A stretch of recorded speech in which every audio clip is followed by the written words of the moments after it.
electronic devices to vibrate, all electronic devices to vibrate. Mr. Majority Leader. Good afternoon and welcome to the stated meeting of January 29, 2026. I am Majority Leader Sean Abreu and I'd like to thank you for joining us. If you'd like to please follow along, the agenda for today's meeting is posted on our website. Please join us for the Pledge of Allegiance. I pledge allegiance to the flag of the United States of America and to the republic for which it stands, one nation, under God, indivisible, with liberty and justice for all. Roll call.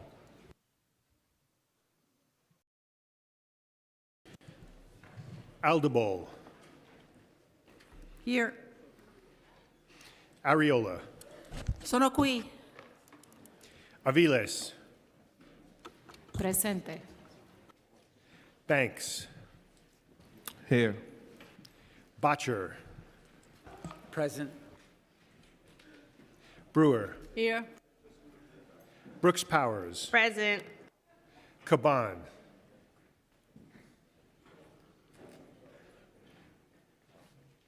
De La Rosa. Here. Dinowitz. Here. Encarnacion. Presente. Epstein. Aquí. Farias. Present. Felder. Here. Felice. Here. Gennaro.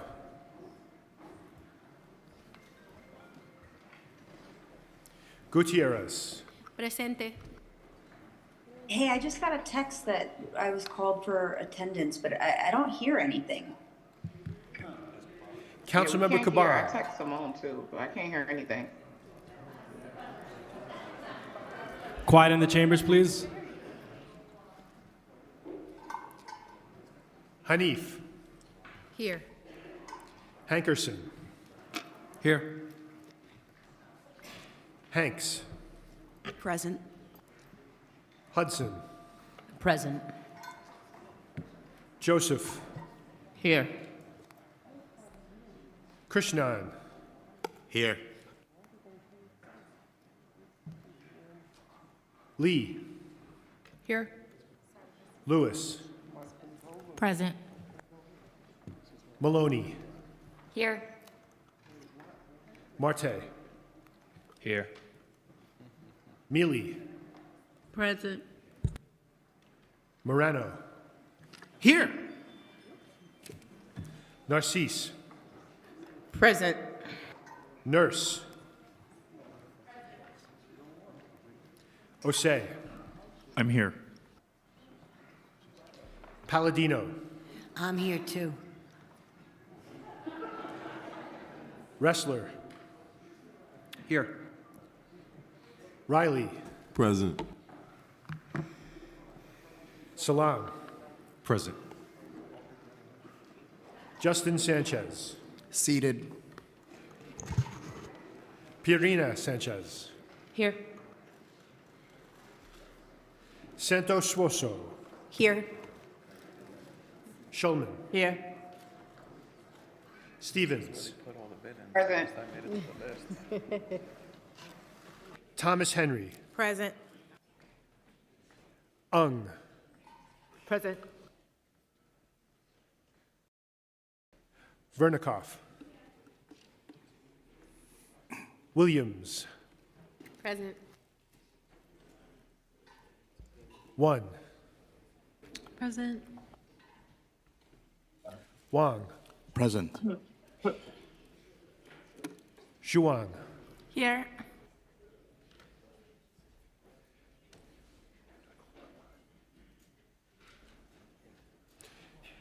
Caban. Present. Carr. Present. Abreu. Present.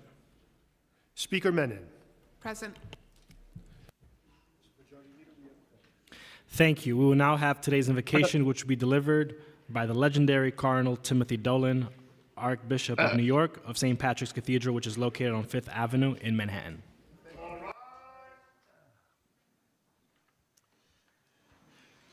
Let us pray. God is for us a refuge and strength, a helper close at hand in time of distress. So we shall not fear, though the earth might rock, though the mountains fall into the depths of the sea, even though its waters rage and foam, even though the mountains be shaken. The Lord of hosts is with us. The God of Jacob is our stronghold. The waters of a river give joy to God's city, that holy place where the Most High dwells. God is within here. That city cannot be shaken. God will help it at the dawning of the day. Nations are in tumult, kingdoms are shaken. The Lord lifts his voice, the earth shrinks away. Because the Lord of hosts is with us, the God of Jacob is our stronghold. Consider those works of the Lord. He puts an end to wars over all the earth. The spear he snaps, he burns the shields with fire. Be still and know that I am God, supreme among the nations, supreme on the earth. The Lord of hosts is with us. The God of Jacob is our stronghold, and he lives and reigns forever and ever. Amen. Amen. Thanks, Madam Speaker, for the honor of leading prayer. And thanks to all of you, distinguished leaders of this city that I've come to love over my past 17 years as Archbishop. And please be as good to my successor, who will be installed a week from tomorrow, as you have been to me. A deal? All right. Thank you. God bless. All right.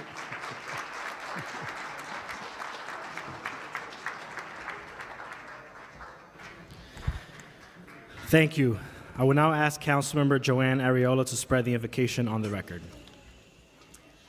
Thank you, Majority Leader. First, I would like to wish the Cardinal an early happy birthday, which will happen on February 6th. Happy birthday to you.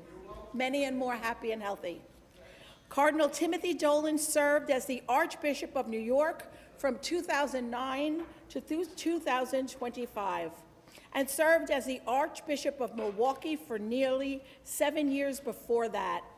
He was made a cardinal by Pope Benedict XVI in 2012, and in that capacity has worked hard to spread the Catholic faith in an increasingly secularized world. Cardinal Dolan has served as a strong voice for persecuted Christians across the globe and has repeatedly advocating what he calls Christophobic terrorism, a major foreign policy priority. In his own words, when it comes to the persecution of Christians, we are talking about an international emergency, and we should never apologize for keeping the issue alive in public discourse. A major facet of religious life in New York City for almost 17 years, Cardinal Dolan has truly been New York's shepherd. Thank you again, Majority Leader, Speaker Menon. I would like to thank Cardinal Dolan for being here today, and I make a motion for unanimous consent to spread the invocation in full upon the record. Thank you, Councilmember. We will now ask Councilmember Harvey Epstein for the adoption of minutes.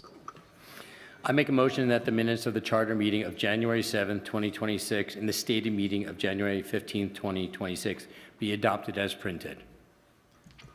Thank you, Councilmember. Messages and papers from the mayor. None. Communication from city, county, and borough offices. None. Petitions and communications. None. Land use call-ups. None. Thank you. We will now have communication from Speaker Julie Menon. Thank you. And I really want to thank everyone for being on time. So really, it's great. Thank you. So before we talk about today's stated meeting, I first of all, Cardinal Dolan, want to thank you for everything you have done on behalf of our city. During times of crisis and times of pain, you have brought our city together in a true interfaith way that has affected every single one of us. And we can't thank you enough for your service and your leadership. And we're really, really going to miss you. Thanks, Cardinal. Thank you so much. Thank you for being here. So before we talk about today's stated meeting, I want to start with a few brief acknowledgments. Obviously, over the last several days, we witnessed a truly historic snowstorm, the worst we've seen, honestly, in 5 years, and dangerously cold temperatures that tragically claimed the lives of 10 New Yorkers. A storm of this magnitude required a comprehensive, all-government, hands-on-deck response. I want to first thank the sanitation workers who worked around the clock, toiling away in oftentimes very dangerous conditions to keep our streets clear and clean. And I want to thank City Hall, the first responders, and all the city agencies for their hard work in keeping New Yorkers safe. I also want to briefly acknowledge events happening beyond New York City that have understandably caused concern here at home. What is unfolding in Minnesota is more than merely disturbing. It flies in the face of what government and law enforcement are entrusted to do, which is protect the public. In the past several weeks, we have seen that 2 individuals have been fatally shot, and there have been multiple reports of children being taken into custody.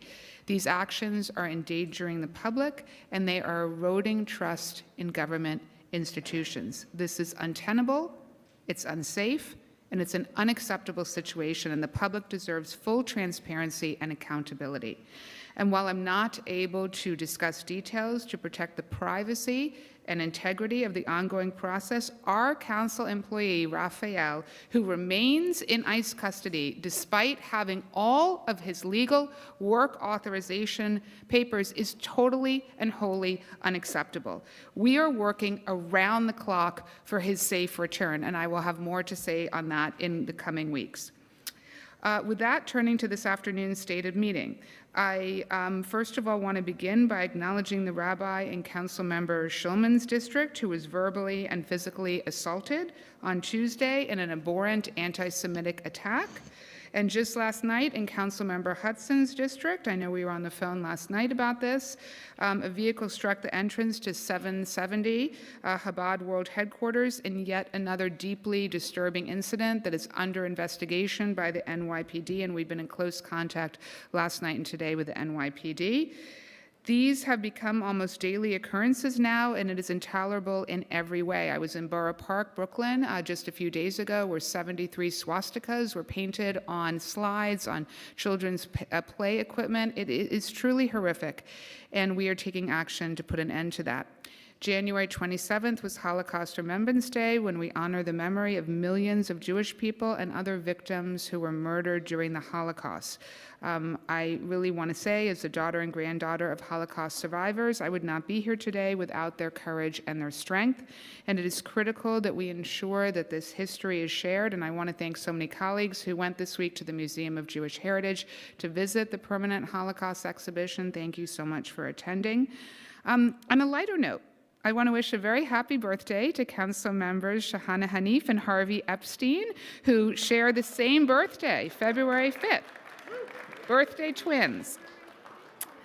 And I also want to welcome our majority leader's father, Juan Abreu, to the council chambers today. Juan, thank you so much for joining us today. We really appreciate you being here. And now, with that, we're going to move on to our stated agenda. So today, the New York City Council is taking action that is both rare and it's incredibly consequential. We are going to override more vetoes in one day than this city council has done in the past decade. That just, yes, that was okay. Yes. And these last-minute, late-night vetoes that we received from Mayor Eric Adams, again, stood in the way of the progress of this council in terms of worker protection, street vendor protection, so many important issues, taxi drivers, so many different issues that we were legislating. And so that is why I'm so thrilled that we are doing these overrides today. These overrides reflect legislation that's been debated thoroughly, refined carefully, and supported by a clear supermajority of elected representatives from across our city. When the council acts with that level of consensus, we have an obligation to follow through. The council will vote to advance the following bills that promote good governance and transparency, because that is what New Yorkers expect and deserve. So I'm going to read through them. Introduction, 1279B, sponsored by former Deputy Speaker Diana Ayala, would limit rules issued by the Department of Sanitation prohibiting supplemental sanitation service providers providers from placing refuse or recycling by public litter baskets, and further requiring them to set material out for collection by DSNY in rigid receptacles with tight-fitting lids. Thank you to the staff. Morgan Barrett. Introduction 125A, also sponsored by our former Deputy Speaker, would require that in most circumstances, the NYPD must obtain the consent of a parent, legal guardian, or attorney before collecting a DNA sample from a minor. We want to thank our staff, Jeremy Whiteman, who worked on this. Introduction 1391A, also known as the Alain Etienne Safety and Security Act, sponsored by our former Speaker, Adrian Adams, would direct security guard employers to provide their employees with minimum wage, paid vacation time, and supplemental benefits. This legislation was inspired by the heroic acts of Alain Etienne, a former 32BJ security guard who literally put his life on the line, closing down the elevator bank, saving lives so additional people were not harmed in that fatal shooting over the summer. Thank you to the staff, to Sarah Swain, to Natalie Meltzer, to Rachel Cordero. Introduction 479A, sponsored by Councilmember Julie Wan, would require the City Chief Procurement Officer to establish standards and procedures for contractors to determine the existence of conflicts of interest and misconduct concerning city contracts valued over $100,000. Thank you to Alex Polenoff and Alex Yablon for their work on this. Introduction 1412A, also known as the Safer Sanctuary Act, sponsored by Councilmember Tiffany Caban, would bar federal immigration authorities from maintaining offices on land under the New York City Department of Corrections jurisdiction. It would also amend the city's sanctuary city laws to account for current federal immigration enforcement practices. Thank you to Nicole Kata, Rebecca Barilla, and Nicholas Wadowski for your work on this. Introduction 1297A, sponsored by Councilmember Sylvina Brooks Powers, would create a civil cause of action for crimes of violence motivated by gender that occurred prior to January 9th, 2022. It would allow such claims against any party who committed, directed, enabled, participated, or conspired in the commission of a crime of violence motivated by gender to bring a civil claim against that party. Thank you to Jahari Frazier, Juanita John, Julia Goldsmith Pinkham, Sarah Liss, Sahar Mozami, and Samitra Deshmukh for their work on this. Introduction 1120B, sponsored by Councilmember Amanda Farias, would set timelines for decisions regarding the sale of co-op apartments. Thank you to Natasha Bynum, Sarah Townsend, Austin Malone, Billy Eck, Dirk Spencer, Jose Conde, and Brad Reed. Introduction 570B, sponsored by Councilmember Gail Brewer, would create a New York City land bank to acquire and manage vacant, abandoned, tax delinquent, and foreclosed properties, with the goal of promoting the preservation of home ownership and home equity, prevention of displacement, and putting properties to productive community use. Introduction 1407A, sponsored by former Speaker Adams, would authorize the city to sell tax liens past 2028, but only to a city land bank, and add additional protections for primary resident homeowners. Introduction 149A, sponsored by Councilmember Sandy Nurse, would require the Commissioner of Finance to report annually on properties encumbered by chronically unresolved tax liens that remain unsatisfied for 36 months or more after being sold. And Introduction 1420A, also sponsored by Councilmember Nurse, would require the Commissioner of Finance to require purchasers of tax liens to make best efforts to transfer the liens to the City Land Bank upon certain triggering events. Thank you to Nick Connell and Imre Yadiv for their work on this.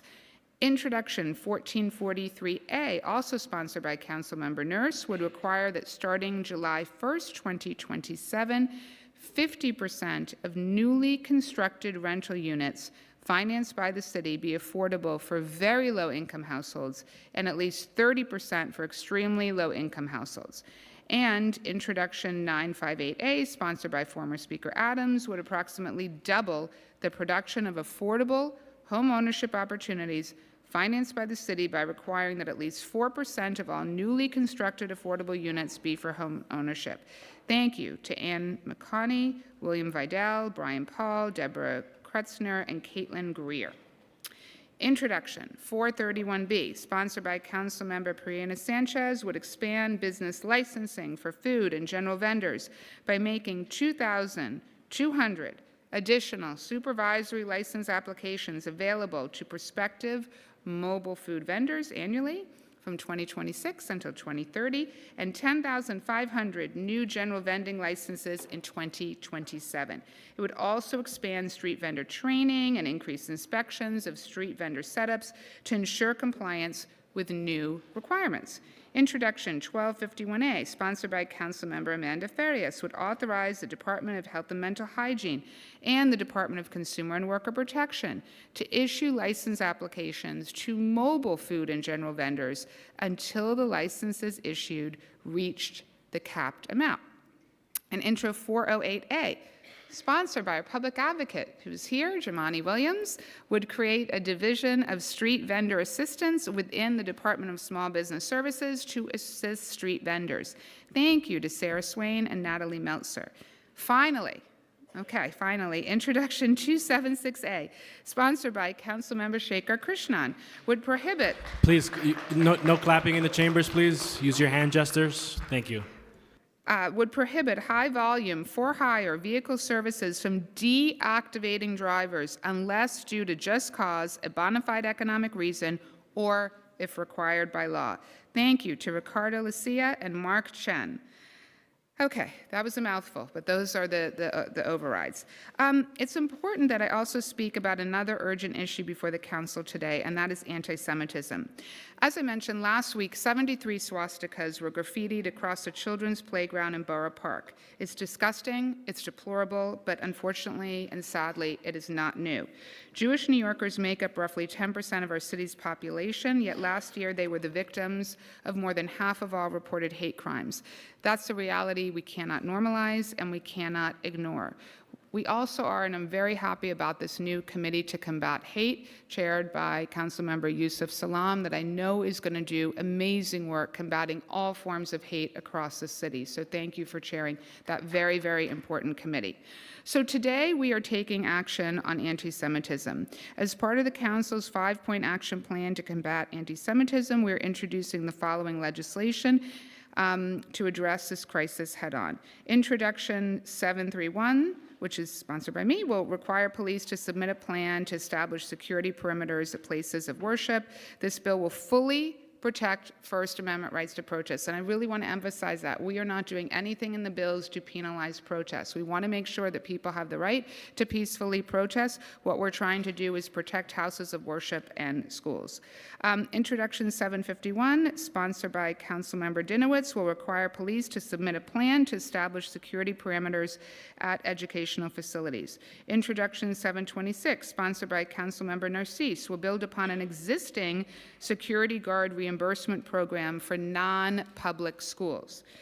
Introduction 722, sponsored by Councilmember Maloney, will require the mayor to designate an agency or office that in consultation with NYCEM and NYPD would support all religious institutions in establishing emergency plans. Intro 796, sponsored by Councilmember Ressler, will establish a hotline for receiving reports from the public regarding incidents motivated by anti-Semitic, anti-Asian, LGBTQ, and other hate bias. And then finally, two more. Introduction 757, sponsored by Councilmember Abreu, will require the DOE to distribute age-appropriate materials to middle and high school students regarding the risks and dangers associated with social media for youth. Introduction 2066, sponsored by Councilmember Dinowitz, will require the NYPD to report on the status of all hate crime cases so that each member will get that information up to date within their district. In addition, the Jewish Caucus voted today to appoint a bipartisan task force chaired by Councilmember Dinowitz and Vernikoff to combat anti-Semitism. And lastly, on the veto overrides, I do want to mention we are going to be doing some work moving forward Bills that we did not override, there are a number of different paths forward for them, so I look forward to working with the bill sponsors on that so that we can take the policy goals at play and try to really work them forward in a way where we can get a supermajority of support and address some legal issues. So with that, I'm going to turn it back over to our Majority Leader. Thank you, Speaker Menon. We will now move into discussion of general orders, beginning with Councilmember Brewer, followed by Pierina Sanchez. Thank you very much. I'm talking about the land use bill for an override. That's 570B in its old rendition. As the speaker said, this is going to be run as a land bank board comprised of the mayor, the finance commissioner, commissioner of HPD housing, 3 people appointed by the speaker, and 1 person appointed by the mayor with advice and consent of the council. This land bank, and there are land banks all across the country and in our state, would be empowered under state and local law to purchase tax liens from the city to enforce that there would be policies and procedures to promote the goals of, yes, collecting outstanding revenues, and that was a concern of the previous administration. We still want to collect revenues, but we also want to preserve ownership and equity interests in homes. We want to prevent the displacement of residents from their dwellings. We want to promote proper and effective management of residences. And we want to prevent recidivism among properties with tax liens. Basically, this land bank will replace New York City's private sector-driven high bidder tax lien sales with a public-focused, non-profit approach. I want to thank Emre Edif from the Finance Division for his incredible amount of work on this bill. And I hope that this is one of the tools in the toolbox that we will be able to take tax liens that would normally go to the highest bidder, turn them into affordable housing, and it's a great tool in the toolbox for affordable housing. Thank you very much. Thank you, Councilmember Pierina Sanchez, followed by Councilmember Nurse. Thank you, Majority Leader, and thank you, Speaker Menon, for your leadership and for standing with vendors, first as the Chair of Consumer and Worker Protection and now as Speaker. 431B replaces decades of dysfunction with a system that is more just for vendors, more predictable for brick and mortar businesses, and that delivers safer, cleaner, and more orderly shared spaces for all New Yorkers.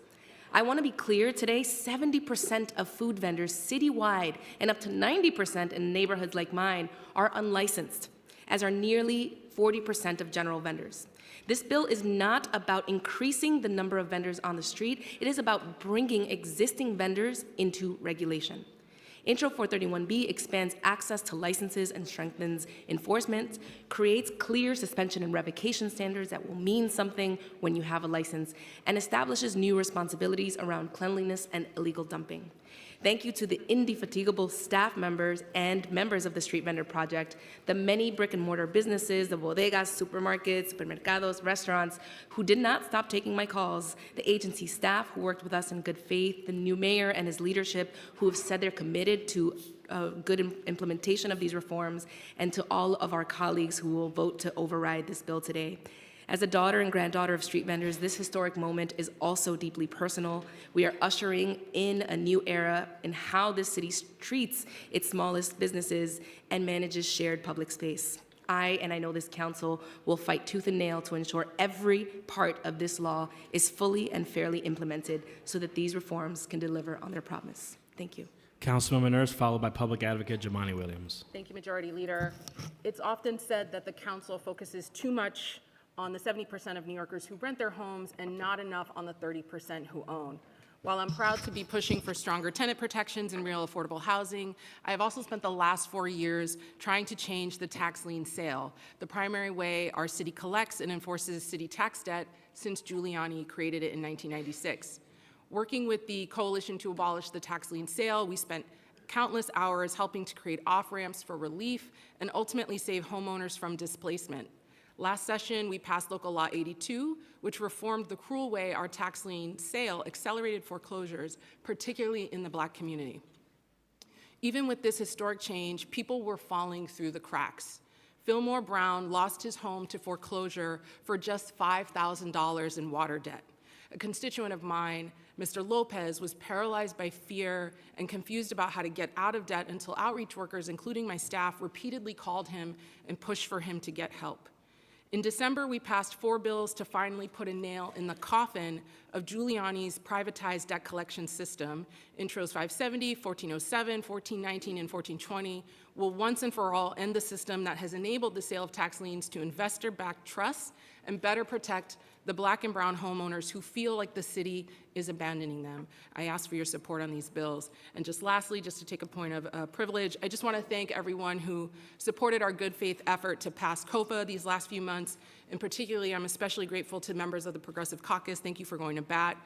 At the heart of it, COPA is a modest strategic intervention in our housing crisis, and we are losing our working class New Yorkers while faceless LLCs and private equity investors are scooping up our buildings and our neighborhoods and flipping them for profit. That is a fact. COPA is good policy. Our government should be intervening in every way. It's and not I an thank item you. on the general orders Thank you, calendar. Majority Leader. I'm looking forward to working with all of you, introduce it and get it done. Public Advocate Jamani Williams, followed by Council Member Brooks Powers. Thank you, Mr. Majority Leader. I want to thank Speaker Menon, Chair Epstein, and members of the Committee on Consumer and Worker Protection for your work on getting Intro 408 out of committee onto the Council floor to override with a bunch of bills that were overriding the veto by former Mayor Eric Adams and his parting gift to many of us. I definitely want to say on this record, I really, really like the sound of the word former. Last month, this council, together as a united body, got together with advocates and so many who were affected to address the reality of the stresses that New York City street vendors face, including substantial fines for operating without a requisite permit and necessary violence from enforcement officers, highly publicized ICE raids in New York, Chicago, Los Angeles, and now Minneapolis have instilled fear upon the members of New York's most iconic and renowned industry, street vending. Until recently, the number of available licenses to sell food and merchandising on a city sidewalk were capped for decades, until the local law of 2018. One can spend decades on waiting lists hoping to get approved for license, and local law 18's increase in license was not sufficient to address this problem. I spoke to some vendors today. Just last week, all of their equipment, merchandise was taken in the middle of the night while they were sleeping right outside of this building. The legislation I have alongside Councilman Sanchez's and Councilman Ferreira's is designed to help establish a more supportive infrastructure for vendors. It will create a division of street vendor assistance within the Department of Small Business Services to provide this smallest of small businesses, primarily Black and brown and immigrant communities who need protection and ability to have some kind of recourse and some guidance. So I thank this council for the leadership and looking forward to the override of this and many other bills. And thank you to our street vendors who feed us, who clothe us, provide so many services in some of the most affordable ways in a time when we are talking about affordability. Thank you so much. Thank you, Public Advocate. We'll now turn it over to Councilmember Brooks Powers, followed by Councilmember Ressler. Thank you. Colleagues, today's override vote is a reaffirmation of who we are as a council. Intro 1297 exists because survivors were told incorrectly that the law meant to protect them no longer apply, because an appellate ruling introduced confusion, and because a veto threatened to shut the courthouse doors altogether. This legislation restores what was always intended, a gender-motivated violence act that is clear, enforceable, and durable. A law that allows survivors to pursue accountability, not just from abusers, but from the institutions that enabled harm or failed to act. Our vote today makes something else clear as well. When survivors' rights are at risk, this council does not hesitate. We do not look away, and we do not allow legal loopholes to replace justice. This override is necessary, it is principled, and it is the right thing to do. Thank you, Speaker Menon, for your leadership, and I urge my colleagues to support this veto override. I'd also like to thank my Deputy Chief of Staff, Julian Martin, for his tremendous work and labor of love on this piece of legislation. Thank you. Councilmember Ressler, followed by Councilmember Gutierrez. Thank you very much, Majority Leader. And I want to commend my colleagues and this council for overturning 17 vetoes today. That's more vetoes that have been overturned in the last 12 years combined. Former Mayor, thankfully, Eric Adams, went on a veto spree at the end of his term in his very final hours at City Hall. But I'd be remiss to not say that I'm disappointed that we are failing to override 2 vetoes in particular relating Council to... member, sorry, you have to be speaking on matters regarding to the general orders calendar. COPA It should have been and on the CCRB agenda is not on the today. general orders calendar. But this is our opportunity to override Council the veto. member, you Okay, have to I stick to will the general come orders back. calendar. Thank you. Thank you very much. Council member Gutierrez. Oh, man. Okay, thank you so much, Majority Leader. I want to take this time to uplift my colleagues and our speaker who worked so incredibly hard last session to pass important legislation. I also just want to shout out the entire LEG team, many of who are still here and who really threw down at that last month and have been throwing down. So just want to acknowledge the work that it has taken to even do the overrides today. It's unfortunate that we have to spend as much energy as we are, but I just want to uplift Council members Brooke Powers for her survivors bill, Council member Krishnan for his deactivation bill, Council member Irina Sanchez on her vendors bill, and of course Council member Durst on her tax lien sale, and want to express my same sentiment about hoping to get to a good place with COPA down the line. And before you cut me off, that's it. I'm going to say I just want to uplift my council members, my colleagues, and the speaker for doing this extra work to override these important and necessary bills to protect workers and survivors. Thank you. Yeah. Council member De La Rosa. I'll explain my vote later. Thank you.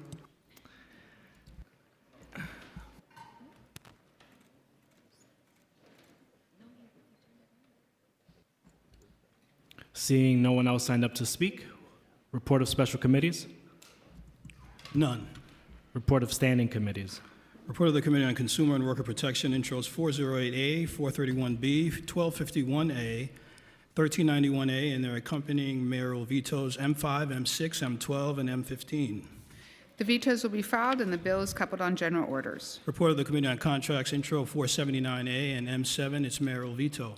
M7 will be filed and the bill coupled on general orders. Report of the Committee on Finance, intros 570B, 1407A, 1419A, and 1420A, and their corresponding mayoral vetoes M8, M16, M18, and M19. The vetoes will be filed and the bills coupled on general orders. Preconsidered Reso 34, Penn South. Coupled. Report of the Committee on Housing and Buildings, intro 1120B and M11, its mayoral veto. M11 will be filed and the bill coupled on general orders. Report of the Committee on Immigration, intro 1412A and M17, its mayoral veto. M17 will be filed and the bill coupled. Report of the Committee on Land Use, intros 958A and 1443A and their mayoral vetoes, M10 and M21. The vetoes will be filed and all bills coupled on general orders. Report of the Committee on Public Safety, intro 125A and M3, its mayoral veto. M3 will be filed and the bill coupled. Report of the Committee on Rules, Privileges, Election Standards, and Ethics, preconsidered Resos 144 and 145, committee changes. Coupled on general orders. Report of the Committee on Sanitation and Solid Waste Management, intro 1279B and M13, its corresponding mayoral veto. M13 will be filed and the bill coupled. Report of the Committee on Transportation and Infrastructure, intro 276A and M4, its corresponding veto. M4 will be filed and the bill coupled. Report of the Committee on Women and Gender Equity, intro 1297A and M14, its mayoral veto. M14 will be filed and the bill coupled on general orders. Resolution appointing various persons, Commissioner of Deeds. Coupled on general orders. Councilmember Krishnan, I failed to recognize you earlier. You may have 2 minutes to speak on general orders. Thank you, Mr. Majority Leader. I appreciate it very much. Today is a historic day under the leadership of Speaker Menon, where we are overriding a record number of vetoes, marking a sharp departure from a very troubling chapter in our city's history when it came to the last mayor and his administration. Today we are taking on Uber, Lyft, and corporate corruption. In the last hours of Eric Adams' term, one that was rife with corruption and selling out our city, his legacy was further tarnished by his last-minute attempt to betray 100,000 workers, Uber and Lyft drivers, many of whom are immigrants in our city. Today, we are righting that wrong and overturning his anti-immigrant and anti-worker veto. My legislation to end unfair firings of Uber and Lyft drivers is the largest due process protection for these workers in the nation. As we stand here today, I know the nation is watching New York City. When drivers see the New York City Council override this veto, they will look to their state legislatures and city councils across the country to pass the same protections for them. These past 2 years, Uber and Lyft drivers have been scared, knowing that this bill, Uber and Lyft have been scared, knowing that this bill has the ingredients to start a drivers' rights movement. They've used their billion-dollar war chest to spread fear and false information to New Yorkers because that is the only thing they know how to do, waste money and make people afraid. The stance we are taking today will make our nation better and bring more rights to the workers who make our city run. Our drivers are often the first people we meet in the city, taking us from the airport to our homes, bringing us to a new Broadway show, or simply helping us get up from one part of the city to the next safely. They are workers who, because of our winter storm this weekend, lost critical hours to earn money to pay rent next month. We all know how essential and unrecognized drivers are. Drivers deserve dignity and fundamental rights, notice, due process, and a chance to appeal when they've been wrongfully fired. Today, we will deliver those rights. I'm thankful to my staff, Chanel Martinez, Victoria Opperman, Hunter Divina Gracia, Greg Clark, to our Legislative Counsel, Mark Chen, for where we've gotten today, and to our Speaker, Julie Menin. Driver power, union power. Thank you, everybody. Councilmember. Before we move into the vote on general orders, we will now consider the bills vetoed by former Mayor Adams. These bills are introductory numbers 125A, 276A, 408A, 431B, 479A, 570B, 958A, 1120B, 1251A, 1297A, 1279B, 1391A, 1407A, 1412A, 1419A, 1420A, 1443A.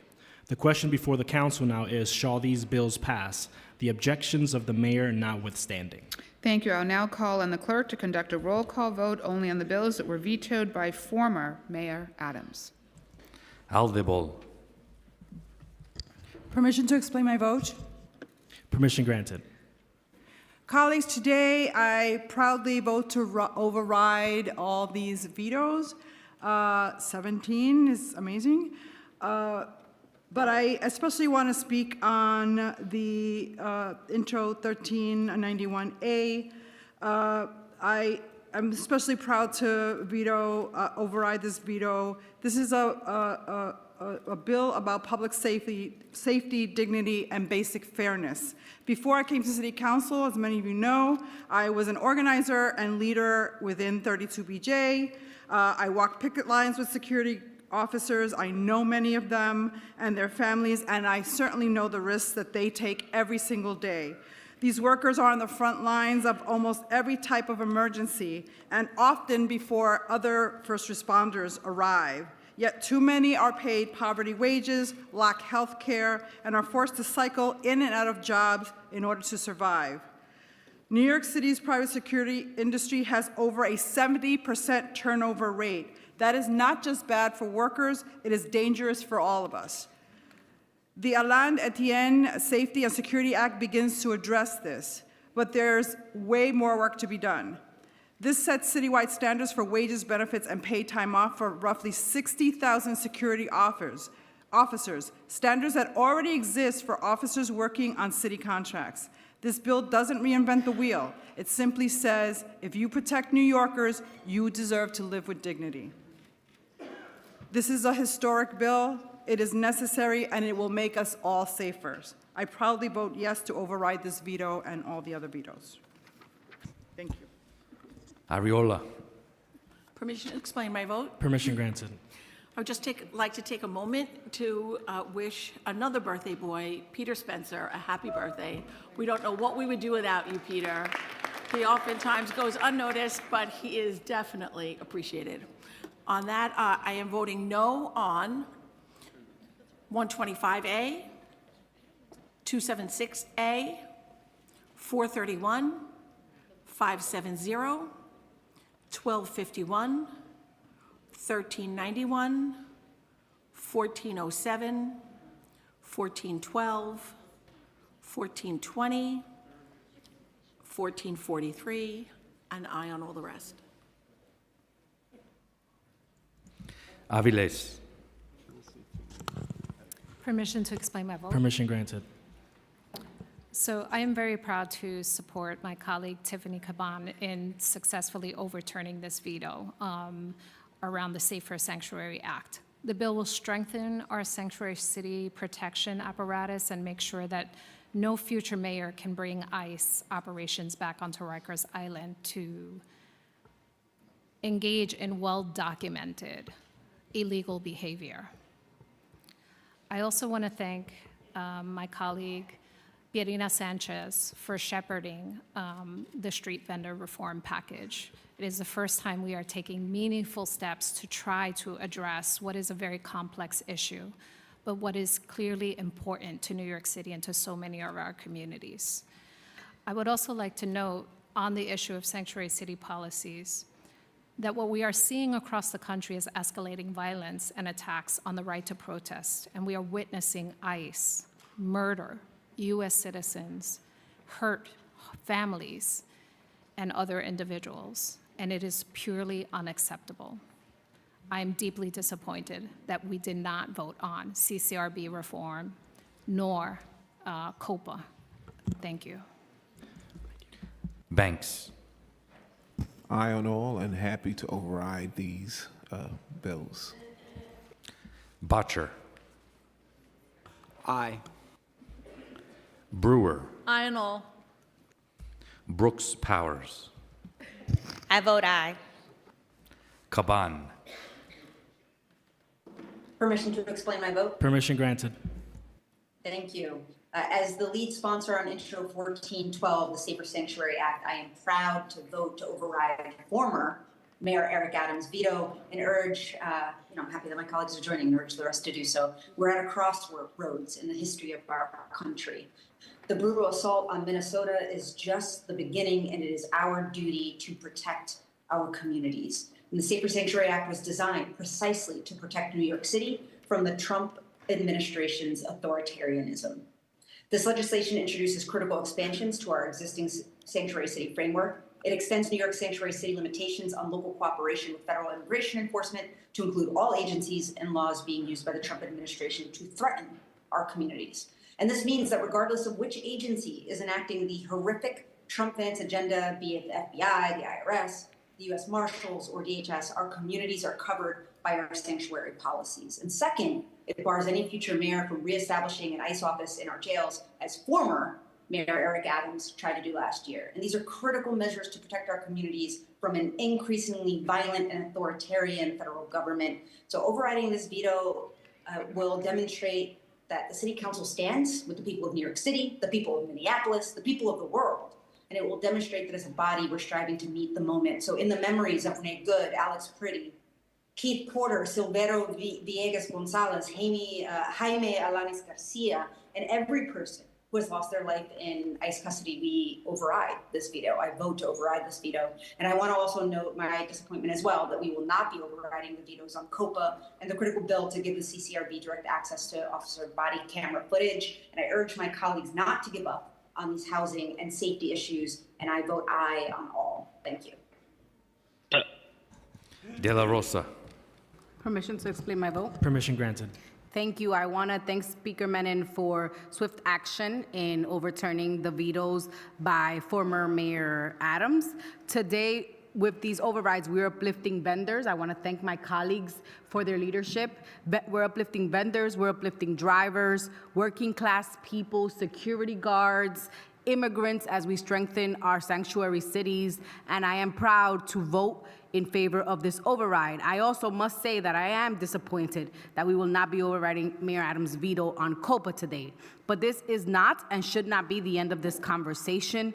With any great legislation comes resistance and also the need for modifications and amendments. And we will continue to support the prime sponsor, my colleague, Councilmember Nurse, who I believe did an amazing job trying to listen to all sides as we negotiated this meaningful piece of legislation. We owe it to tenants who have lived in dilapidated conditions for far too long to give them another tool for affordable housing preservation, and COPA is that tool. So I look forward to working with this council to make sure that we continue that conversation, and I vote aye on all. Thank you.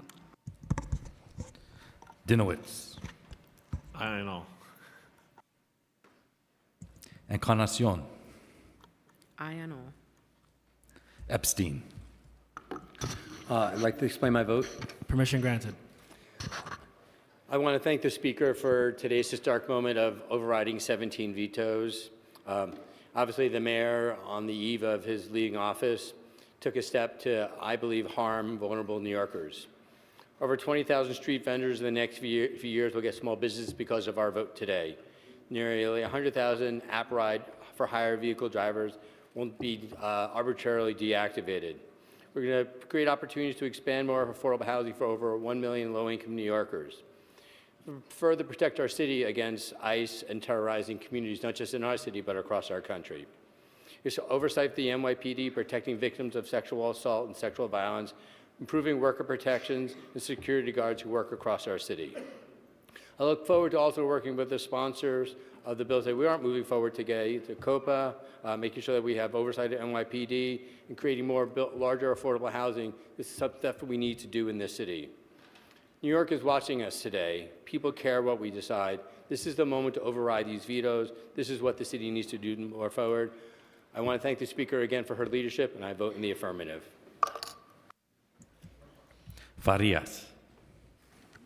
I vote aye on all. Felder. I vote no on Intro 276, 1412, 1443A, 431B, and 1251.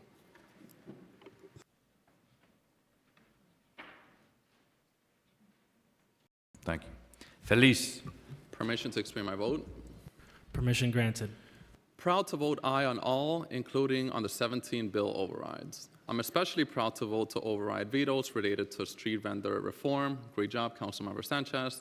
And also the bill to protect Uber and Lyft drivers. Congratulations, Councilmember Krishnan. A few words on that bill. Drivers are some of our most essential workers. If you have an emergency, if you need to visit a family member, or need to get from point A to point B, in the cold, in the rain, in the snow, or even worse, in the middle of a blizzard, our drivers are always there for us, at all hours, always. Drivers are essential, but they're also vulnerable. They can be terminated for no reason, receive very little to no notice, and even worse, be provided with very little to no real system to contest accusations. This is unacceptable. They deserve better. So I'm proud to vote yes to override the 17 vetoes. With these 17 overrides, we're sending a crystal clear message that when it comes to protecting the lives and the hard work and the safety of New Yorkers, this City Council does not play any games. So I want to thank all my colleagues in the City Council. I especially want to thank our Speaker, Menon, for making this a priority and for making this historical day possible. Thank you so much. Yes and all. Gennaro. I vote aye on all, with the exception of 125A and 1412A, on which I vote no. Thank you.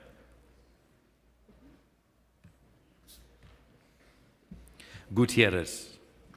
Vote aye on all. Hanif. Permission to explain my vote. Permission granted. Thank you, and aye on all. Today's a historic day with one setback. The council failing to override the veto to support COPA is going to be a project that this council, I know, is committed to. At a time when corporate landlords and private equity firms are rapidly buying up our housing stock, this council must stand firm in protecting tenants and preserving affordability. COPA gives nonprofit organizations and tenants a meaningful opportunity to purchase their buildings when they go up for sale, keeping homes in community hands and preventing displacement before it happens. It's a common sense bill. It's moderate in scope, and it's been voted by this body before. We look forward to making COPA law this year and commit to a housing system that puts people before profit. Hankerson. In the strength of the legacy of my predecessor, former Speaker Adams, I vote aye on all, and I look forward to working with Councilmember Nurse on the COPA bill in the future. Hanks. I vote aye. Hudson. Permission to explain my vote. Permission granted. Thank you. Today, I proudly vote aye to override former Mayor Adams' veto on 17 bills, including landmark legislation to strengthen job and safety standards for security personnel in honor of 32BJ member Alanda Tien, and a monumental package that would bring equity and justice for our street vendors, among many others. But what's most glaring is what is not on our agenda. This council has made a decision to cede its power to a former mayor, one embroiled in corruption and deeply unpopular with our constituents, by not voting to overturn vetoes on 3 bills this body passed just 1 month ago. After a November election in which our land use authority was weakened, we are telling the other side of City Hall that we will not stand firmly behind the legislation we pass, including common sense legislation to allow the agency that oversees the NYPD to access body cam footage, and a second bill that will protect tenants in dangerous buildings and help preserve affordable housing. Thank you, Councilmember Nurse, for your steadfast leadership on COPA. I look forward to working with you and Speaker Menon on a new version of COPA and the CCRB bill. Thank you. Joseph. Aye on all. Krishnan.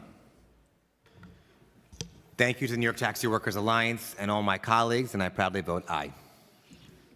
Lee. Aye on all. Lewis. Permission to explain my vote? Permission granted. Thank you, Mr. Majority Leader.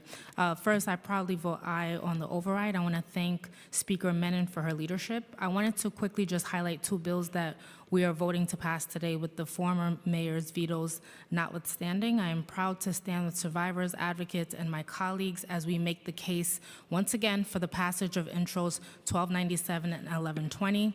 It is absolutely unacceptable that the Gender Motivated Violence Act, which would address a looming crisis in our criminal justice system, continues to languish while countless survivors are left without a fair path to justice. The former mayor's veto was a deliberate attempt to silence both women and youth of their rights. We promised them.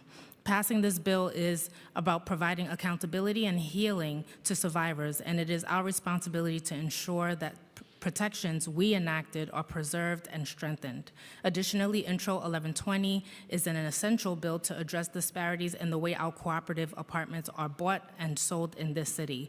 With a large number of co-ops in my own district, this is not an infringement on their rights, but a simple safeguard against discrimination and will truly provide a more inclusive pathway towards ownership for many New Yorkers. I want to thank Council Members Brooks Powers and Farias for advancing these pieces of legislation, and I vote aye on all. Thank you. Maloney. Aye. Marte. Aye on all. Mealy. May I explain my vote? Permission granted. Yes, I vote, I abstain on 431B, no on intro 570B, no on intro 12BA, no on intro 1407A, and no on intro 1420A, and aye on all the rest. And I just want to thank the Speaker for doing this override from the last mayors. And I just hope that I was against COPA, and I just would like to say this body needs to think before they take private owners' homes and give it to a nonprofit that this body, give them funding. So how could we give a private owner home to a nonprofit, then we're gonna give them the nonprofit money to help them build this house up? So I just hope that we keep that in mind. I'm looking forward to a great discussion, but I feel we have to keep our hands off of people's property. And I vote aye on all, and happy birthday, Peter, and to all my colleagues. Is that aye on all or just the rest? I said the ones that I was against, and aye on Okay. all the rest. Okay. Thank you.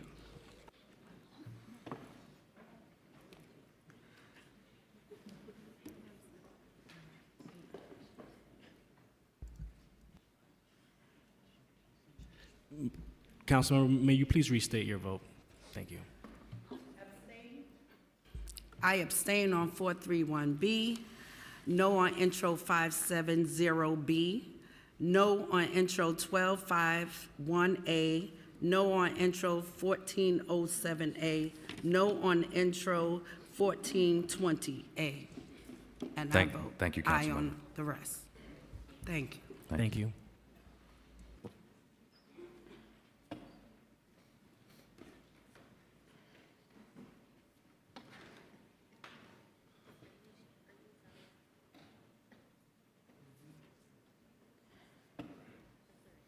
Morano.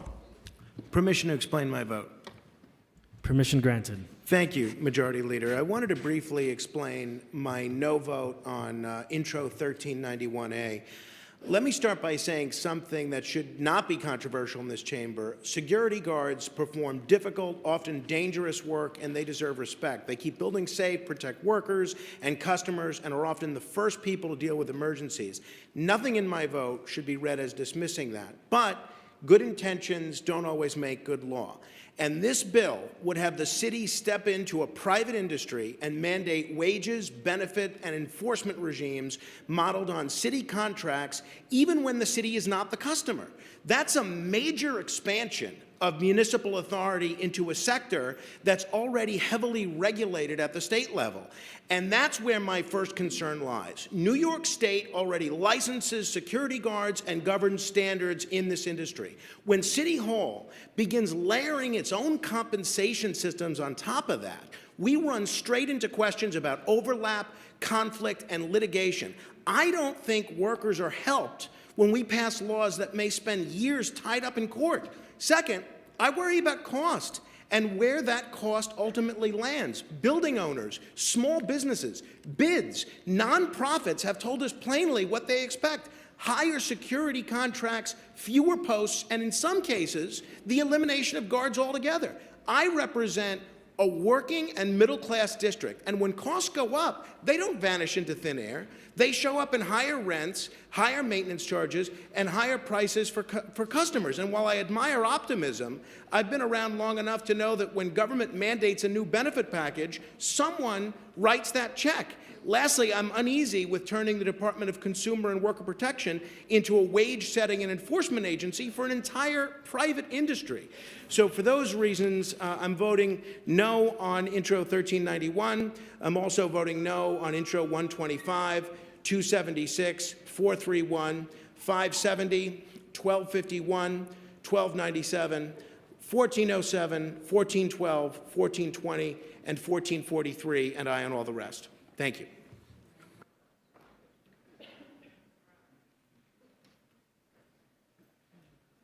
Narcisse.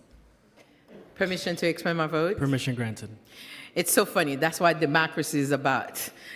For me, I want to say thank you to Speaker Menon to bring it back, to vetoes all the mayors that trying to override all the vetoes that the mayor think that he was cute before he left office to put us to that. But I want to say thank you for doing all the bills. But one particular one, I want to thank my colleagues as we are taking an important step by overriding the mayoral veto to enact the Allen Etienne Act.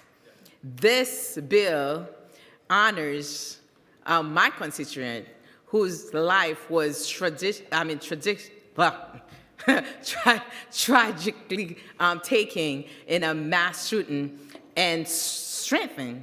This is what we call protection for private sector security officers by guaranteeing fair wages and basic benefits. We're not asking for a lot. We're not asking for millions of dollars. We're saying those folks that get out of their home every day to have a fair, something to take care of their family. And Paola, that I get to know personally, and the son that I had to take to school on the first day of school, and making sure, and thanks to Bishop Dillon and everyone that doing amazing work in the Catholic aspect, I was able to get scholarship for that young man for years to come until high school. So having said all that, I want to say thank you to my colleagues, and thank you to our speaker, Adrienne Adams, that look forward to put that. And I want to say thank you again to Speaker Menon for the pre-considered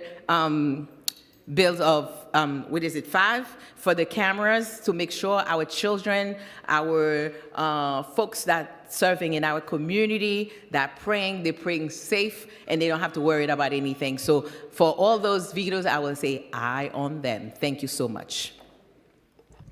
Nurse. Permission to explain my vote? Permission granted. I just wanted to take a moment to thank a number of people who worked on the tax lien package of bills. These ideas go back all the way to the days of Tish James in the City Council. The mantle was taken up by former Speaker Adrian Adams, and I was really grateful to work with many, many talented individuals. I just wanted to uplift Richard, Emra, Delaria from Council Finance, who are just smart, dedicated people, like 5,000 times smarter than me. Thank you to my team members, Ryan, who really held down that work in our office, and Patricia for helping to tell the story, and my district team, my small but mighty district team, who has spent hours supporting constituents through the tax lien process. And I also want to thank members of the coalition who are just relentless people, Take Root Justice, Nicely, the New Economy Project, Center for New York City Neighborhoods, the Coalition for Affordable Homes, Brooklyn Legal Services. There's a ton of folks out there. The work here will stop foreclosures and will help people keep their generational assets, so just wanted to thank them. I also want to thank Councilmember Brooks Powers for her work to get the Gender Motivated Violence Act over the finish line. Our city owes these survivors not only an apology, just as a basic level of respect, but real resources and care moving forward. I want to congratulate Council Members Caban and Sanchez on their incredible work to support our street vendors and fully keep ICE out of our city jails. And congratulations to the taxi workers who represent some of the best in our city and show up and provide solidarity across a number of fights. Obviously, I'm disappointed we did not override the CCRB veto. I do think that the CCRB needs to be empowered. It needs real attention, and I hope that this council this year can put real attention on this issue and work to help them out. So I vote aye. Thank you. Osei. Permission to explain my vote. Permission granted. I am proud that this council is voting to override 17 bills that the former very disappointing Mayor Eric Adams chose to veto. In that same breath, I am disappointed that COPA and the CCRB bill is not being voted to be overrided today, though I am hopeful in the future of getting these bills passed, because we only needed 34 votes to override both of these bills today, but in the future when they're introduced, we'll only need 26 to get them passed. So I'm looking forward to getting both of those bills passed alongside my colleagues in government. Thank you very much, and with that, I vote aye on all.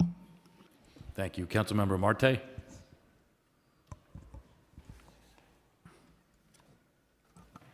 Permission to vote on all items on the general calendar. Yes. I vote aye. Thank you. Thank you.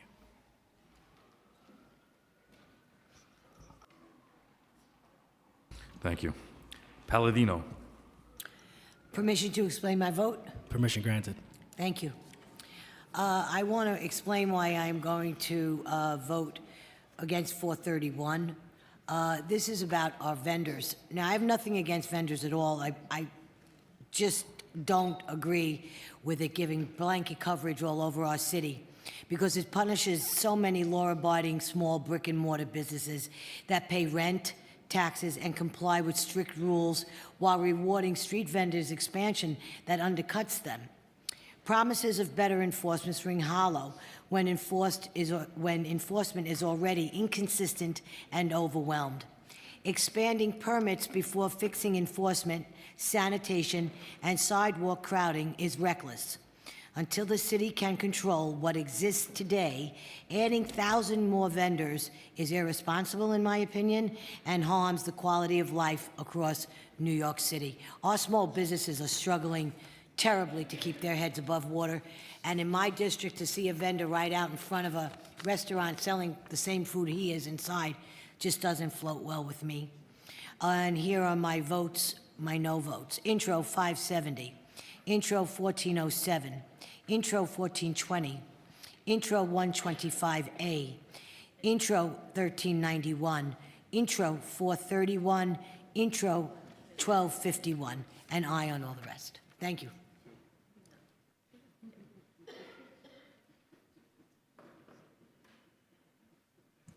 Wrestler. Permission to explain my vote. Permission granted. Thank you so much, Majority Leader. I really do want to thank Speaker Menon and all of my colleagues today, and especially the bill sponsors, for overriding these 17 vetoes, for protecting some of the most vulnerable workers in our economy, like security guards, vendors, Uber and Lyft drivers. There are many really transformational bills that we are passing today, that we are overriding. Eric Adams' really poorly thought through vetoes. But I do wish that there were two additional bills that we were overriding, and that's the CCRB bill that would have ensured seamless sharing of information between the NYPD and the body-worn camera footage that officers gather every day with the CCRB, which is the entity that provides oversight when there are allegations of misconduct. I hope that we will bring that bill back as soon as possible, and I also hope that we will bring back the COPA bill. Speaker Menon has been clear that she's committed to working with the lead sponsor, Sandy Nurse, Councilmember Nurse, who did a phenomenal job in pushing this, and working with the law department and cleaning up technical issues. And I really hope that we'll get this bill back on the floor for a vote as soon as possible, because this is a critical preservation tool that we need. When we have bad landlords that are leaving buildings in disrepair and those buildings go up for sale, I welcome qualified nonprofits from our communities taking them over and preserving the affordable housing that we so desperately need. We're seeing private equity firms and speculators, bad landlords coming in and really causing harm in our communities. Folks like Greenbrook Partners and others are pushing out longtime neighbors in my district and in many districts across the city, and we need to protect these tenants. We need to preserve our affordable housing, and COPA is a critical tool to make that happen. So I really do look forward to working with the Speaker, Councilmember Nurse, and all of the members of this body to get COPA back to the floor as soon as possible, because we need it. Thank you so much. Riley. Aye. Salam. I vote aye on all. Justin Sanchez. Aye. Farina Sanchez. Permission to explain my vote. Permission granted. Thank you again to all colleagues for supporting vendors in your votes. Congratulations to all my colleagues overriding vetoes. Over the weekend, during the bitter cold that unfolded during the winter storm, yet another fire took yet another life in District 14. May she rest in peace. Thank you, Speaker Menon, for being on the ground with me. The building had over 100 open violations. The landlord is a known bad actor. And as a representative of a district with more deteriorating housing stock than most, and as chair of Housing and Buildings for the last 4 years, and thank you for the reappointment, Speaker, I can confidently say that we need more tools in our arsenal to preserve affordable housing against deterioration and over-speculation. I look forward to advancing COPA in this council and additional measures that give our city new tools to preserve and protect affordable housing. Thank you, Majority Leader. I vote aye on all. Santos Woso.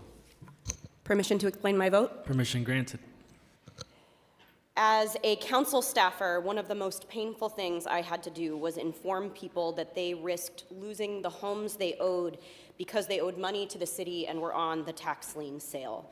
This unfortunately included a good friend of mine who recently passed away from breast cancer and who spent her last several months while in chemo terrified that her home was going to be sold out from underneath her. Councilmember Nurse's tax lien bills and Councilmember Brewer's land bank bill put us on a new course, one that will offer people hope and stability. Instead of destroying people's livelihoods, we will instead strengthen communities who need it most. I commend them for the work they have done to get this over the finish line and pass the veto. And in that same spirit, I also want to take a moment to thank Councilmember Nurse, her team, and coalition partners for the tremendous work they did on COPA. The important goals of affordable housing preservation must be carried through. I look forward to working with my colleagues and to get this bill passed, particularly those of you who have been asking for amendments. Let's get this done. Let's not waste hard work, which is one of my least favorite things to do, and let's make it happen this year. I vote aye on all. Thank you.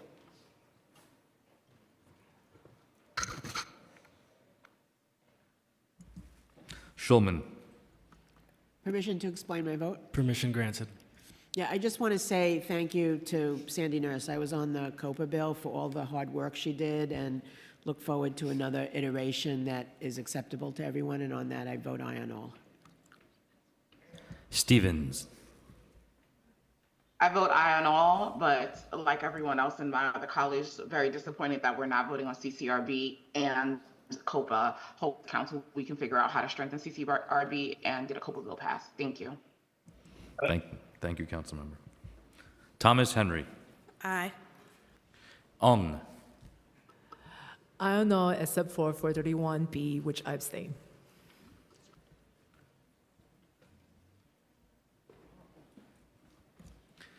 Vernikov.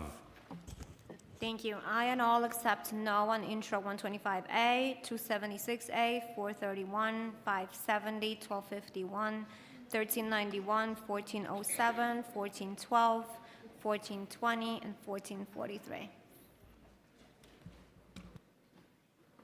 Thank you.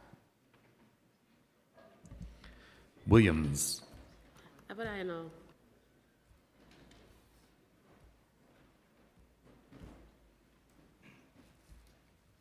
One. Aye on all. Wang. Permission to explain my vote. Permission granted. Thank you. I believe the council made the right decision not to override the COPA veto, which in its present form is government overreach.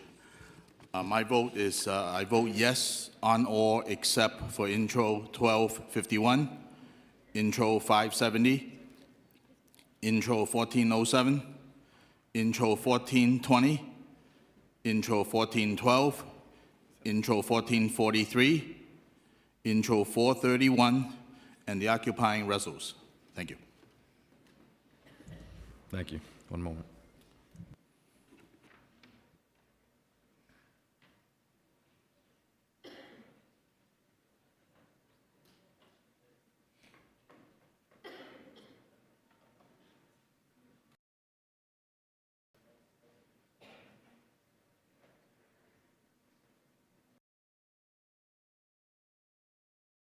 Zhuang.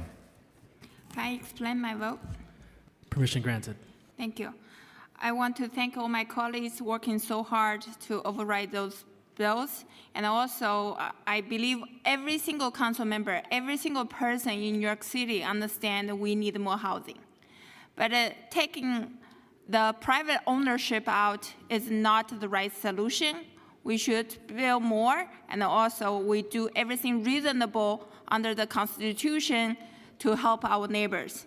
And I vote aye on all. I will abstain Bill 631 and 1251. Thank you. And I'm very happy we did not bring the COPA come out to vote. Thank you. Councilmember Zhuang, could you repeat your abstentions, please? There's no 631. 431. Intro 431, and the other one was? 1251. Thank you.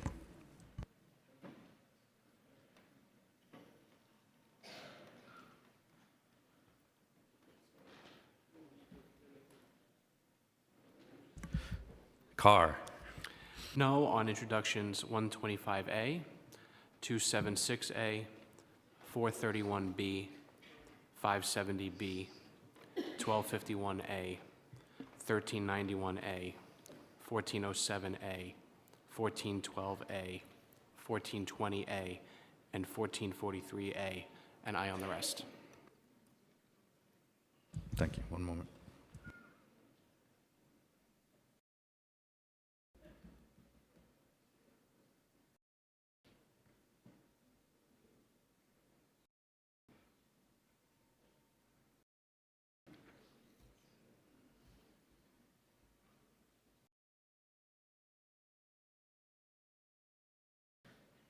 Councilmember Morano. I'd like to change my vote on intro 1297 to abstain. Thank you.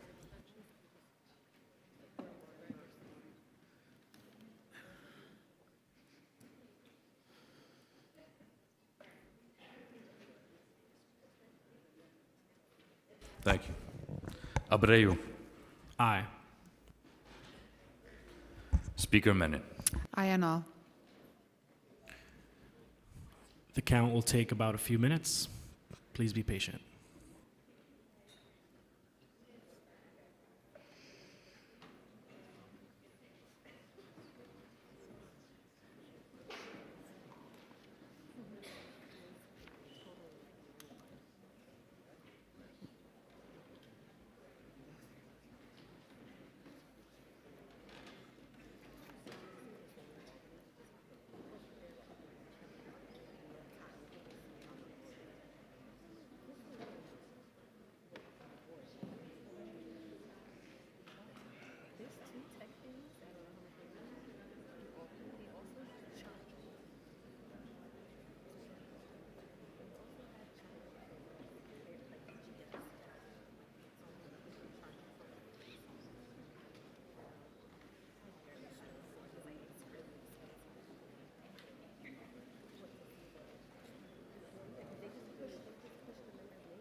Please keep it down in the chambers. Thank you very much.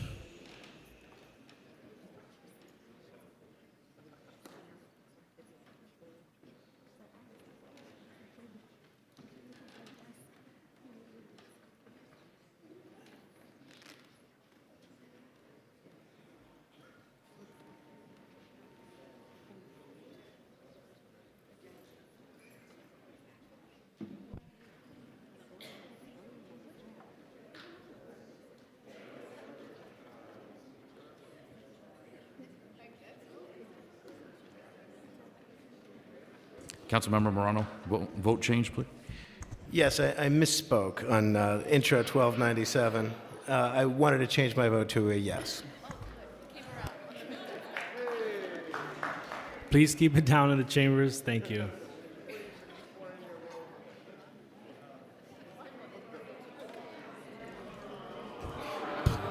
Please keep it down in the chambers, please.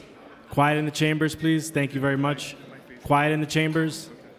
Because I usually, whenever you're speaking, I try to be focused. When other people are saying things, then I can't really control myself. I'm sorry. No, I have to remember that too. Now people are texting me like, we see you. I'm like, yeah, it's always me speaking. But we were in these seats. We were in these seats the first 2 years we were in the council. The both of us. We were behind Adrian. No, we're used to it. So we're very trained. When you're speaking, we're like this. And then every time it moves on, it moves on to Eric, this is better. This is a system. This is a tight system right here. Y'all are coming like, right? Remember we used to be crazy. You know what it was? Althea used to sit there. So when Althea was there, it was like she was distracting us and stuff. All right. The vote is, quiet in the chambers, please. The vote is as follows. Intro 125A, 45 in the affirmative, 6 in the negative, 0 abstentions. Intro 276A, 46 in the affirmative, 5 in the negative, 0 abstentions. Intro 408A, 51 in the affirmative, 0 in the negative, 0 abstentions. Intro 431B, 41 in the affirmative, 7 in the negative, 3 abstentions. Intro 479A, 51 in the affirmative, 0 in the negative, 0 abstentions. Intro 570B, 44 in the affirmative, 7 in the negative, 0 abstentions. Intro 958A, 51 in the affirmative, 0 in the negative, 0 abstentions. Intro 1120B, 51 in the affirmative, 0 in the negative, 0 abstentions. Intro 1251A, 42 in the affirmative, 80 in the negative, 1 abstention. Intro 1279B, 51 in the affirmative, 0 in the negative, 0 abstentions. Intro 1297A, 51 in the affirmative, 0 in the negative, 0 abstentions. Intro 1391A, 46 in the affirmative, 5 in the negative, 0 abstentions. Intro 1407A, 44 in the affirmative, 7 in the negative, 0 abstentions. Intro 1412A, 45 in the affirmative, 6 in the negative, 0 abstentions. Intro 1419A, 51 in the affirmative, 0 in the negative, 0 abstentions. Intro 1420A, 44 in the affirmative, 7 in the negative, 0 abstentions. And finally, Intro 1443A, 45 in the affirmative, 6 in the negative, 0 abstentions. Madam Speaker, the City Council votes to override the mayor's vetoes with 2/3 voting in the affirmative.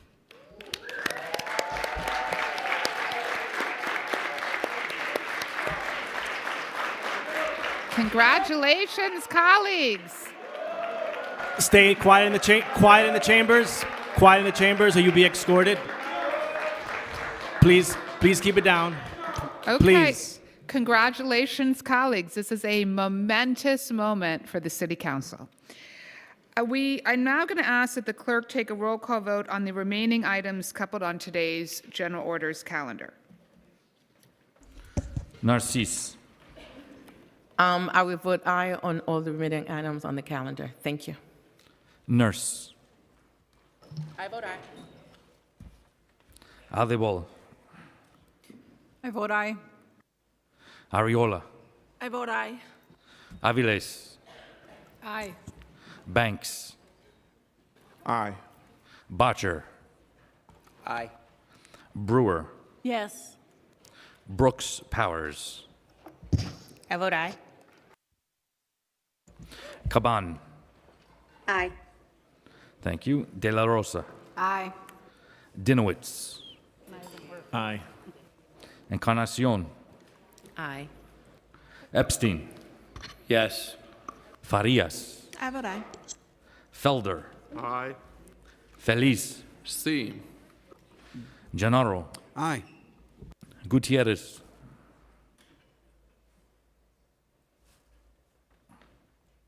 Hanif. Aye. Hankerson. Aye. Hanks. Aye. Hudson. Aye. Thank you. Joseph. Aye. Krishnan. Aye. Lee. Aye. Lewis. Aye. Maloney. Aye. Mealy. I vote aye and no on land use 3, 4, and 5. Morano. Aye. Osei. I vote aye. Palladino. Aye. Wrestler. Aye. Riley. Aye. Salam. Vote aye. Justin Sanchez. Aye. Farina Sanchez. Yes. Santos Suoso. Aye. Schulman. Aye. Stevens. I reluctantly wrote aye. Thomas Henry. Aye. Ung. Aye. Vernikov. Aye. Williams. I vote aye. 1. Aye. Thank you.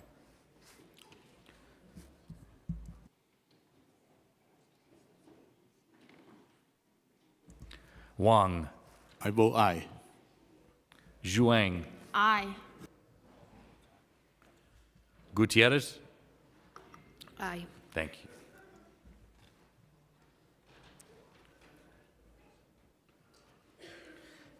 Carr. Aye. Abreu. Aye. Speaker Menon. Aye.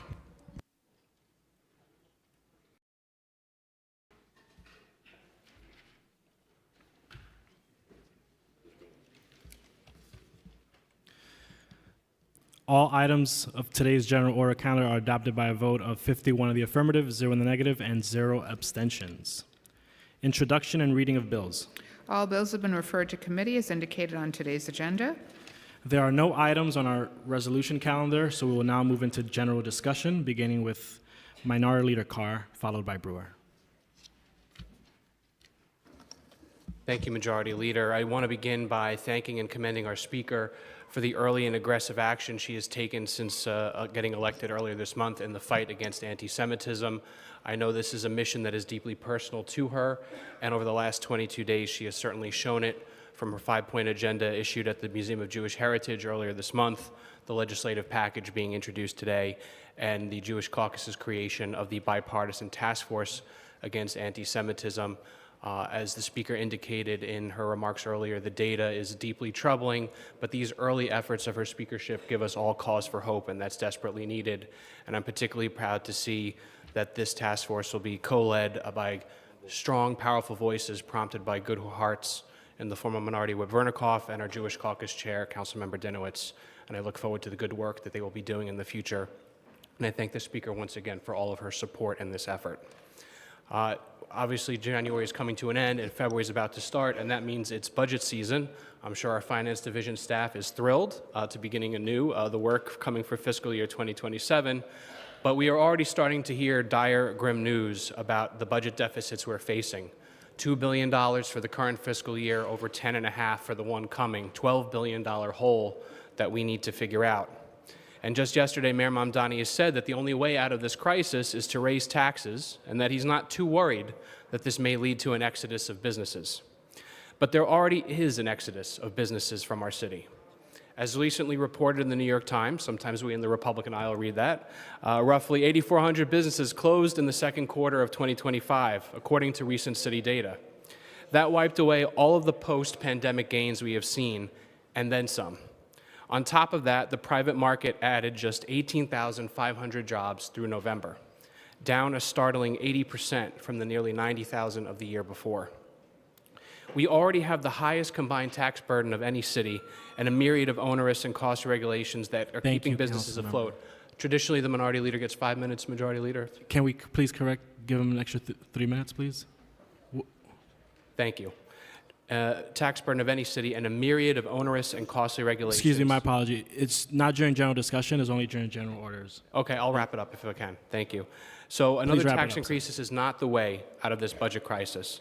And so we should be trying to find ways to attract and keep businesses here in our city. And I urge my colleagues to look at that as well. Thank you. I spoke to him yesterday, so. Councilmember Brewer, followed by Vernick. Thank you very much. I want to speak in terms of how wonderful interns are in our office. We have Phoebe Adler, who's here today. She's a student starting at Middlebury College. She's been an amazing person during the last semester here. I also want to thank James Liu, who is a Vann Fellow, and he is an extraordinary addition to our office. We appreciate the Vann program. Thank you very much, James. And Mohammed Limami, who is a Colin Powell Career Fellow at the City College, and that's a wonderful program. He comes originally from Senegal, and we really, really enjoy working with him. I love interns. Thank you very much. Before we go to Councilman Vernikov, we'd like to issue a correction on a vote tally on Intro 1412A. It is actually 44 in the affirmative and 7 in the negative. Councilman Vernikov? Thank you, Majority Leader. Jewish New Yorkers account for approximately 11% of New York City's population, yet make up approximately 57% of all hate crimes. As the Speaker mentioned, anti-Semitic incidents have become normalized and are a daily occurrence in our city. That is why I am grateful to Speaker Menon and the Jewish Caucus for creating a task force focusing on combating anti-Semitism. I am honored to be co-chairing this task force with Councilmember Eric Dinowitz, and I look forward to working side by side with the chair and the entire task force in a bipartisan fashion. This is a crisis that requires bold action beyond just condemnations, investigative oversight, and legislative solutions. As part of those efforts, I am proud to be a co-sponsor on Introduction 1 with Speaker Menon, which will establish a 100-foot perimeter around houses of worship so that worshipers can attend prayer services without fear of being harassed. And I'm also reintroducing my bill, Introduction 491, related to installation of panic buttons at houses of worship. Thank you, Speaker Menon, for your leadership and making combating anti-Semitism a priority of your speakership. I look forward to working side by side with the chair and the entire task force. Today, I am also reintroducing several other bills. Introduction 488, related to accountability and the Mitchell-Lama Veterans Housing Preference to make sure our veterans are receiving the housing opportunities they deserve. Introduction 492 will provide a discount for seniors at municipal parking lots, and Intro 489 will establish a database for towed vehicles aimed at saving New Yorkers time, money, and the hassle in locating their cars after they've been towed. Thank you. Councilmember Joseph, followed by Banks. Thank you, Majority Leader. Thank you. Today I speak not only as a council member, but as a daughter of Haitian immigrants. And as an immigrant myself, and as someone who's know firsthand what it means to build a life in this city while holding tightly to your roots. TPS is not just a policy, it is a promise. It is a promise that when a nation is facing extraordinary hardship, we will not turn our backs on the people who have already given us so much to our communities, our economy, and our shared future. For Haitians, TPS is a lifeline.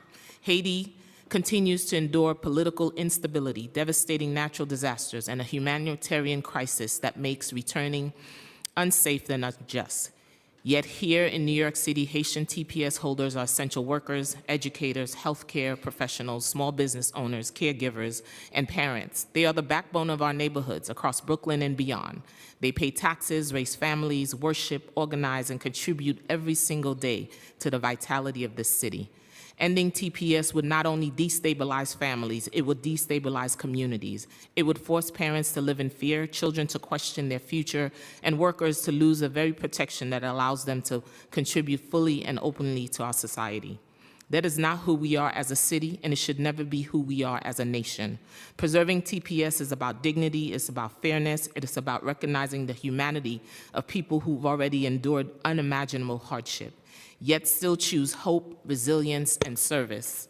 As a city built by immigrants, we must raise our voice to lead with moral clarity. We must raise our voice loudly, unapologetically, to demand that the federal government extend and strengthen TPS for Haitians, not temporarily, but with a pathway towards lasting stability.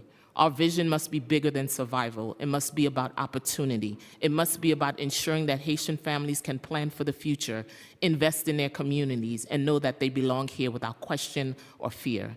As a proud Haitian American, I will always stand with the Haitian community. I will fight for policies that honor our contributions, protect our families, and reflect our shared values of compassion and justice. I'm wrapping up. Because protecting TPS is not just about protecting Haitians. Thank you, It's about protecting the soul of our city and the fundamental promise of Councilmember, America your time is up, itself. Councilmember. Thank you. Thank you, sir. Councilmember Banks, followed by Hanif. Thank you, Mr. Majority Leader. First, I want to take time to thank the Speaker for your amazing leadership. And I first want to reintroduce Intro 61. It focuses on a NYCHA residence. This bill requires that the city create a formal business directory for NYCHA tenant-owned businesses, coupled with a robust marketing campaign. Our NYCHA communities are full of talented entrepreneurs, and by giving them a platform and visibility, we are not just supporting small businesses, we are investing directly in the economic mobility of the public housing residents. I want to also reintroduce Intro 62, which addresses the hurdles faced by those seeking to serve our city. It mandates a study to assess the feasibility of a reimbursement program for civil service applicants who paid for exams but saw their eligible list number expire before receiving an offer. It is simply unfair to New Yorkers, many of whom are struggling already, to pay into a system that fails to provide them an opportunity. We must make the path to city employment more accessible. And Resolution 32 calls on Albany to support our children. We also calling for the state to set aside a portion of sports betting revenue, specifically to fund youth sports programs and to upgrade community infrastructure. Our kids deserve modern fields, safe gyms, accessible recreational programs, and it's time we leverage these new revenues to ensure every young person, regardless of their zip code, has a chance to play and thrive. I want to thank all my co-sponsors and co-prime sponsors and sponsors who sponsored these bills. Thank you so much. Councilmember Hanif, followed by Councilmember Lee. Thank you, Majority Leader. I wanted to speak about a few of my bills that are being introduced today that I urge my colleagues to support. First, Intro 171, Ban the Scan, protects New Yorkers from invasive surveillance by prohibiting the use of biometric recognition technology in places of public accommodation and safeguarding sensitive biometric data. Intro 169, a fertility access awareness bill, ensures New Yorkers can easily access clear, accurate information about fertility treatment options and insurance coverage so they can make informed decisions about their reproductive health. Intro 172, a parks accessibility bill, strengthens accountability by requiring annual reporting on parks' compliance with ADA accessibility standards so our public spaces are truly usable by everyone. Intro 168, a bike safety bill that I have introduced on behalf of the Park Slope Civic Council, improves safety for everyone on our streets by requiring micromobility share companies to clearly display rules of the road for safe operation. And finally, Intro 157, the Trust Act, creates a private right of action to enforce our sanctuary city laws, protecting immigrant New Yorkers from unlawful detention and abuse. Thank you. Thank you, Councilmember. Councilmember Lee, followed by Bottcher. Good afternoon, Madam Speaker, Majority Leader, and colleagues. It is my honor to introduce legislation to strengthen the city's capacity to deliver early childhood education services for our youngest New Yorkers. Currently, many of the CBO pre-K programs are experiencing significant staffing challenges because certified teachers and classroom staff receive lower pay and less comprehensive benefits than similarly situated DOE employees. As dependable staff leave these programs, classrooms become more difficult to staff, providers struggle to retain enrolled seats, and the city's broader effort to realize its vision for accessible, high-quality childcare and early learning become harder to achieve. My legislation, Intro 281, would require DOE pre-K contracts to provide pay and benefits comparable to DOE positions for covered classroom staff in equivalent roles, enabling providers to retain qualified staff without being required to absorb additional costs. This measure represents a straightforward and targeted retention strategy that supports stable and reliable pre-K services for working families, including families whose children require consistent educational support. The legislation also reflects years of advocacy by organizations such as Daycare Council New York, Citizens Committee for Children of New York, and Advocates for Children of New York, along with partners across the early childhood and disability communities. I hope that you join me all in this effort. Thank you. Councilmember Bottcher, followed by Morano. So today I'm saying goodbye to two staff members of mine who are moving on to other pastures.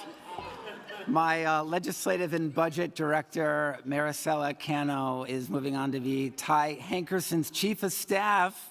So great job, Ty, Maricela. Thank you so much for all the great work you've done in our office. And my chief of staff, my longtime chief of staff, my right hand, Carl Wilson, is moving on. Carl, I want to thank you so much for everything you've done. We've been through so much together, so major rezonings, many things we've worked through in the district, so much legislation. Carl was my appointee to chair the Casino Community Advisory Committee.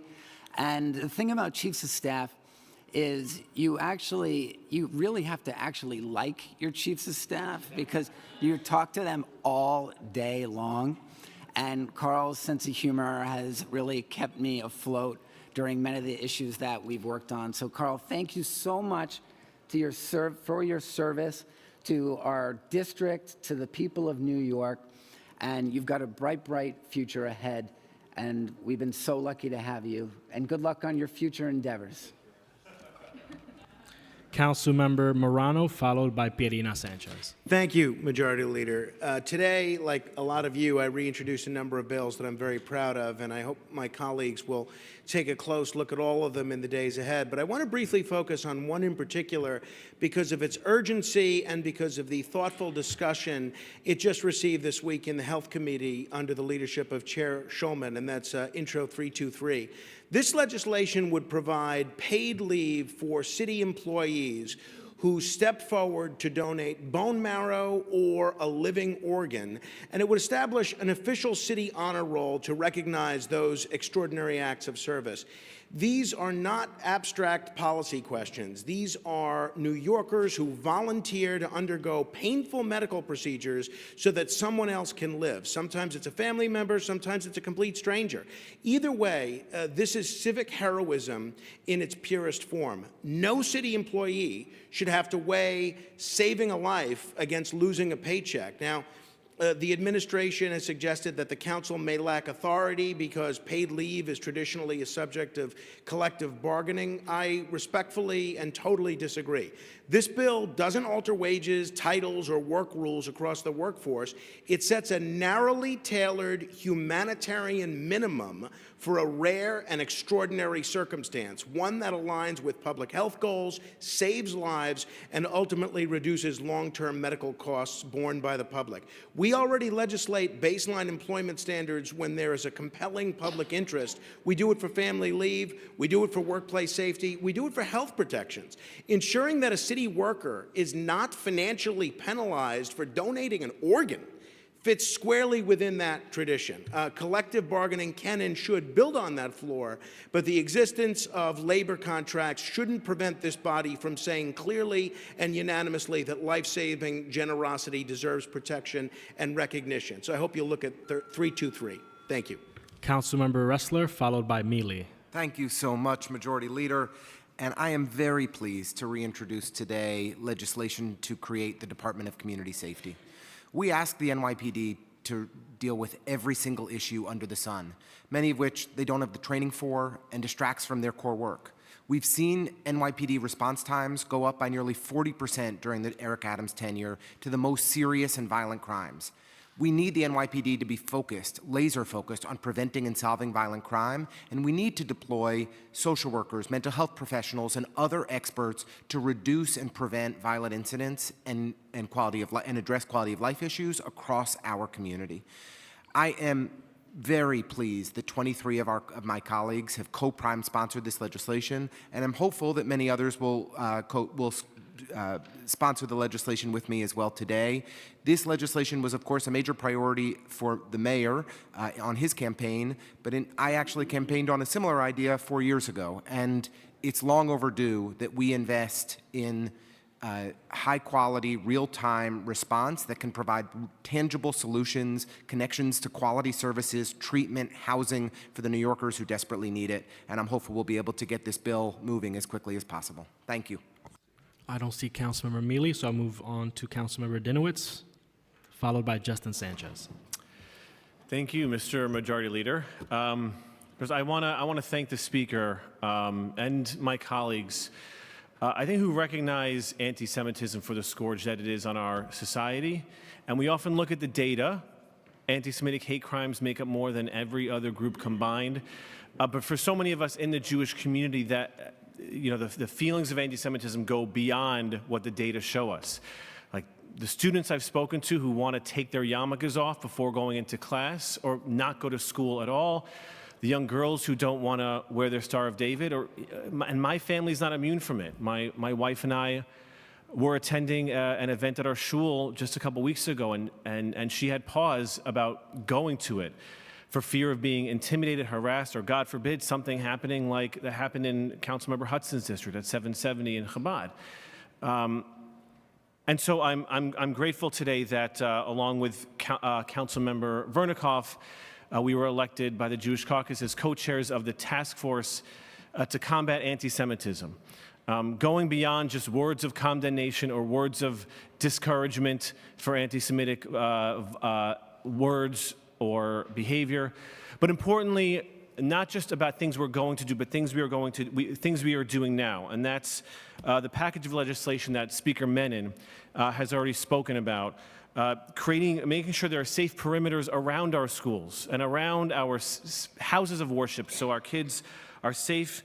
Making sure that the status of hate crimes, not just whether someone was arrested or not, but the status of where it is in the process, is publicly reported so people know that they can walk around their neighborhoods safely. And I'm proud to co-sponsor legislation with Councilmember Maloney about providing support to our houses of worship. And I encourage my colleagues to sign on to this entire package of legislation that will not only keep our Jewish brothers and sisters safe, but our entire city safe from hate crimes. Thank you. Quiet in the chambers, please. Thank you. Councilmember Justin Sanchez, and Maloney is my last speaker. First and foremost, I want to thank Speaker Menon and to my colleagues on the council from the 17th Council District. 17 looks really good on you. Moving on, wow, no laughs. Okay.